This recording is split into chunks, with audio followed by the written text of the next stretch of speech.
Alright, okay. Seterusnya session podcast Start Education Fair berlangsung di Grand IOI Putrajaya. Dengan ini bersama dengan saya Puan Linda. Linda. Hmm. Okey, Puan Linda. Puan Linda boleh kongsikan sedikit perihal tentang diri Puan. Okey, Assalamualaikum. Saya Cikgu Linda lah biasa orang panggil daripada College Vocational Ampangan, merupakan salah seorang pensyarah dalam bidang program teknologi elektronik. Hmm. Oh, Okey. Uh, Tadi dalam bidangnya pengajian elektronik, elektronik. betul. Okey, boleh cerita sedikit tentangnya apa modul yang bakal pelajar ataupun pelajar semasa belajar dekat sana. Okey, kalau di College Vocational Ampangan ni, okey, rasanya ramai dah tahu kita ada 2 peringkat, iaitu peringkat CJ Vocational Malaysia dan juga peringkat diploma. Jadi kalau semasa diorang dalam peringkat CJ Vocational Malaysia tu, diorang akan ambil SKM, CJ Kemahiran Malaysia dalam elektronik. Okey, dan selepas tu kalau diorang layak, diorang akan sambung ke diploma. Kalau SKM ni dia sampai level 3 dan dia merangkumi tajuk tentang ICT yang biasanya peralatan ni digunakan di industri lah. Tapi nanti bila diorang dah habis SBM, diorang layak ke diploma, diploma ni akan lagi meluas lah. Topik-topik elektronik yang diorang belajar menyeluruh, sebab kita memang asas elektronik kan, daripada ke litar, kita ada belajar juga pneumatik, embedded system macam Arduino, Oh, Reno. IoT, ada juga merangkumi juga tajuk-tajuk macam tu. Okey, tempoh pengajian yang diambil berapa lama? Okey, kalau bagi SBM, okey, pelajar kalau sekolah biasa, masa tu diorang form 4, form 5 lah. Kita panggil tahun 1 SBM dan tahun 2 SBM, itu 2 tahun. Dan kalau diorang layak ke diploma, diploma tu adalah selama 2 tahun 6 bulan. 2 tahun tu memang pengajian selama 4 semester dan lagi 6 bulan tu adalah untuk latihan industri. Kita 6 bulan. panggil on job training. Ah. Diorang akan berada di industri untuk menjalani latihan lah sebelum diorang layak untuk mendapatkan sijil diploma tu. Oh. Oh. Okey, faham.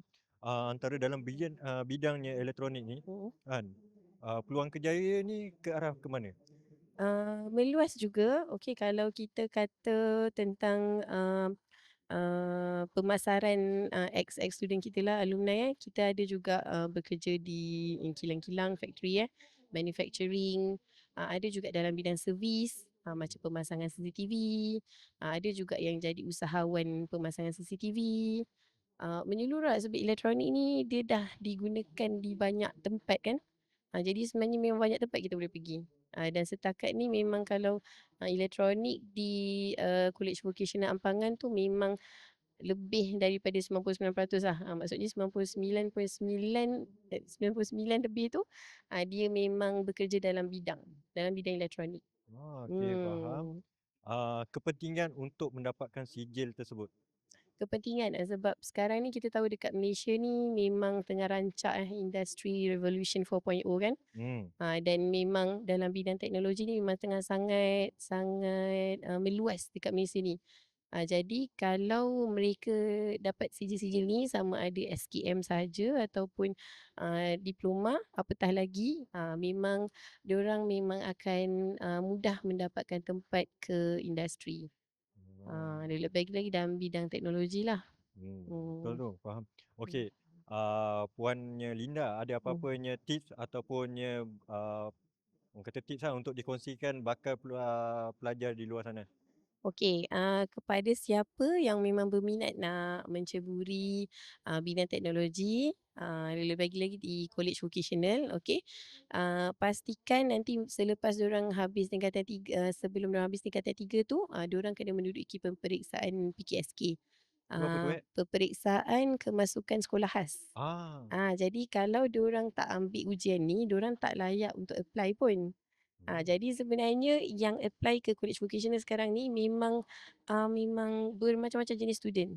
Ada yang memang dia dah sedia memang terror dalam akademik pun. Ada yang memang dia kurang akademik tapi dia suka hands on. So dah berbagai-bagai pelajar dah ada. So yang penting pastikan menduduki peperiksaan tu dulu. Lepas tu nanti apply di website MOE. Lepas tu nanti terus datang ke temuduga. Temuduga. Dia yang penting datang temuduga je. Ah, Dan menunjukkan minat, insya-Allah mesti boleh dapat. okey. Hmm. Saya faham bab tu. Yang penting temuduga. Ya, betul. Tapi soalan terakhir saya, Mhm. medium untuknya buat pendaftaran. Nak Okey. apply kat mana tu? Pendaftaran biasanya dia bukan sentiasa open lah kan. Dia akan diberitahu, so just alert je lah ataupun tanya kaunselor di sekolah masing-masing. Hmm. Okey. Pertama sekali pastikan yang saya cakap tadi, menduduki peperiksaan PKSK tu. Kemudian nanti boleh layari laman web MOE, Ministry of Education, untuk apply. Memang dia ada macam kemasukan sekolah khas. Masa tu kena apply. Dia start pada tahun ni memang semua kemasukan pelajar KV memang melalui sistem lah. Kalau di luar sistem tu memang takut tak dapat lah.